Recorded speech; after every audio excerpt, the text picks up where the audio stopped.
What's up, everyone? PGA Director of Instruction Dan McCracken coming to you from 5 Iron Golf, and in today's episode we are talking about the golf club. Golf's hard, and the swing itself can get very complicated, okay? So in an effort to consolidate our thoughts and make the swing a little bit simpler to consider, we're going to focus on the club, where it's moving through different parts of the swing, the relationship of one part of the club to the other. If we can get the club moving the right way, hopefully our body will react the right way and we'll be on the path to better golf. So let's get into it.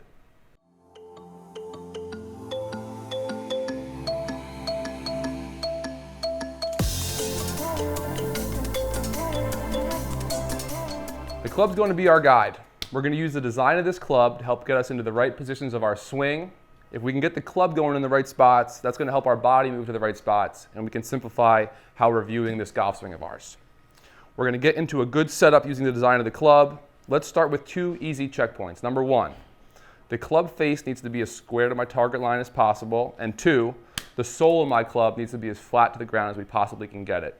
That is going to set the club behind the ball the proper way, and that's step 1 done to be hitting a good golf shot. So as we get the driver and iron behind these balls, we're going to notice that the handle of my iron sits much higher than the handle of my driver.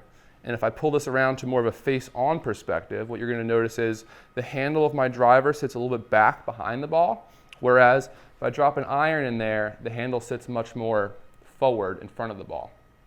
This all relates back to how these shots should be hit. If I'm holding a driver, we're trying to swing more up through it, so the shaft should be a little bit flatter, and the overall swing is going to happen more around my body, a little bit more of a horizontal feel.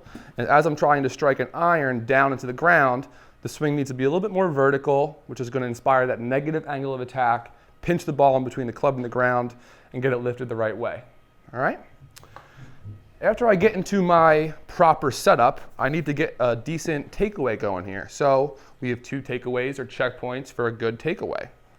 What we're going to do is we're going to work the club back, and we're going to try and keep the club head a little bit outside the handle. All sorts of issues occur when this club head whips back behind the handle too quickly. No bueno there. Now for anyone who's suffering from a more directional issue, where the club face is oriented as we get about halfway back here is super important, okay? So in an ideal world, we want this club face line or leading edge to be parallel with my spine angle. If it's too upright and the toes pointing into the air like that, that club face is too open. We can be missing to the right that way. Club face too far to the ground.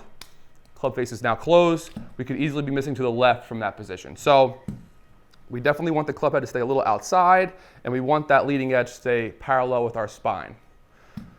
Once we get a good takeaway going, that's going to help us get into a great position at the top of our backswing, and now it's time to work back down towards impact. This next position we're going over is what we call position 6, or the shaft parallel to the ground. In the downswing, club face and club path can be controlled by getting into the proper position here. So let's talk about club face. Just like that first thing we covered, the first position, if we are parallel to the spine, that's pretty square, we're thinking, but if that face is at the ground, it's more likely to be closed, toe into the air, more likely to be open, and we can use those feels to help steer us in the right direction. So if I'm always missing to the right, try and get that club face to work more down for me, or if I'm always missing left, try and hold it a little bit more open. As we're trying to clean up our club path, the handle will be our guide from there. So if I'm trying to get more of an inside-out path going, I'm going to simply try and point this handle more to right field as I work back down halfway in my downswing. If I'm trying to hit more of a fade, or I want my path to be more outside in, I'm simply going to work that handle across to the left as I get back down into the ball. The club head always wants to follow the handle, so directing that for our path is super helpful. Okay? So if we can control the face, the club head, and the handle through the different positions of our swing, we're going to be on the road to better golf and a simpler mindset. Golf is a very mentally demanding game, and to play our best golf out on the course, we need to be focused on the right things. The best thing to focus on when you're on the course is the hole you're playing on, the shot itself. Whether you can miss it in a certain direction, what the lie is like, what the wind's doing. Focusing on the course is what the best players in the world do. What people that are struggling the most are doing is overly focusing internally or on themselves.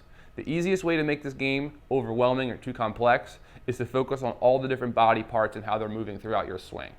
So as a simple strategy to avoid that, we're going to place all our focus on the club itself and how it's moving throughout our swing, whether it be in the setup, getting the face really square and the sole flush to the ground, whether it be in the takeaway, making sure the club head stays a little outside the handle, not losing connection, or whether it be in the downswing, making sure the butt of the club or club face is oriented properly as it approaches impact to guide that shot shape in the right direction.